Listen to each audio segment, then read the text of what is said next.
एक वो जो सीमा हैदर है, पता नहीं उसका उनका नया नाम अब मुझे नहीं पता कि क्या है, वो गई या आई या नहीं आई, सो व्हाट, मतलब 26 सीमा भाभी अचानक से जो है वो आई है आपके यहाँ इंडिया में, बड़ा नहीं, सीमा भाभी भाभी कहाँ से हो गई, हलवा है क्या?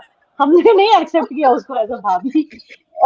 अब डीएनए के जरिए अगर डीएनए मैच होता है तो उसके खिलाफ बाकायदा कोर्ट जो है वो फैसला देता है, ये लोअर कोर्ट से लेके हाई कोर्ट और हाई कोर्ट से लेके सुप्रीम कोर्ट बाकायदा। आईएसआई ने भेजा है, तो आईएसआई ने अगर भेजा होगा तो मतलब 4 बच्चे भी भेज दिए।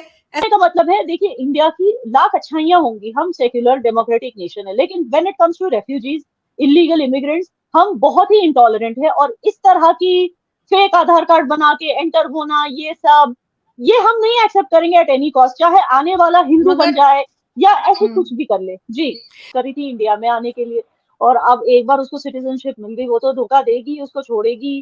और क्योंकि धोखा तो उसकी फितरत में, उसने अपने हस्बैंड को भी दिया, उससे पहले वाले या उसके बाद वाले हस्बैंड को भी दिया है, तो वो तो 100% ये करेगी। तो यही इसका जवाब है जो फखर यूसुफजई साहब ने कहा कि वो यहाँ के स्लम से यहाँ के स्लम में क्यों आई, क्योंकि वो तो खुद मीडिया पे कह रही है कि हमारे स्लम्स भी आपके स्लम से बेटर है, हमारी जेलें भी आपकी जेलों से बेटर है, वो तो खुद कह रही है ये सारी चीजें मीडिया में।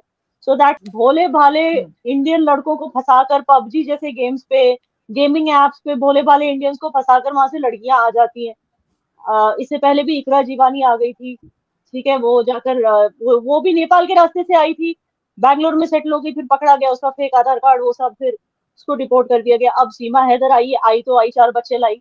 अच्छा, हमें तो ये चीज अच्छे से पता है कि ये लड़कियां जो है वो इकोनॉमिक असाइलम के चक्कर में यहाँ आ जाती हैं, क्योंकि आपको ऐसा लगता है कि इसमें एजेंसी का हाथ हो सकता है? और अगर एजेंसी ऐसा करेगी तो पाकिस्तान की एजेंसी जो नंबर 1 एजेंसी कहलाती है, आपके ख्याल से वो इंडिया का पासपोर्ट, इंडिया का आधार कार्ड और ये सब कुछ नहीं कर सकती थी? और 4 बच्चे मतलब वो किस लिए रवाना किए जाएंगे अगर ये बार बार जैसे कि मीडिया पे कहा जा रहा है कि जी वो कहीं ना कहीं से एजेंट लग रही है आईएसआई की?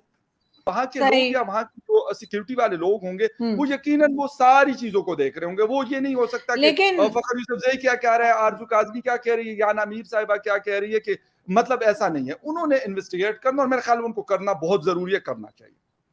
सास बहू वाले सीरियल तो वहां से सीखे होंगे उसने, जो इंडिया के कल्चर्स हैं, रीति रिवाज हैं, वो वहां से सीखे होंगे, उसको शौक होगा। बहुत अच्छे एरिया में न्यू दिल्ली के रहता है, बहुत ही मतलब कोई स्लम एरिया टाइप इलाका है जहाँ पे वो रहता है, तो यहाँ के स्लम से निकल के वहां के स्लम में जाने से उसको कौन सा मतलब वो हो गया। या तो ये था कि जो न्यू दिल्ली के या दिल्ली के मतलब इंडिया के बहुत एस्टेब्लिश इलाके हैं, पोश इलाके हैं, वो कराची में भी है, इस्लामाबाद और लाहौर में भी है, तो मैं उसको समझ सकता हूँ। लेकिन अगर ऐसी जगहों पे जाना था तो फिर उसकी क्या जरूरत थी, मुझे तो ये समझ में नहीं आ रहा। लेकिन ये जो इतना यकीन के साथ सब लोग बात कर रहे हैं, तो आपको लग रहा है कि इनको वापस भेजा जाएगा, या फिर ये लग रहा है कि नहीं आप लोग सिटीजनशिप दे देंगे और कहेंगे ठीक है कहानी यहीं खत्म करते हैं?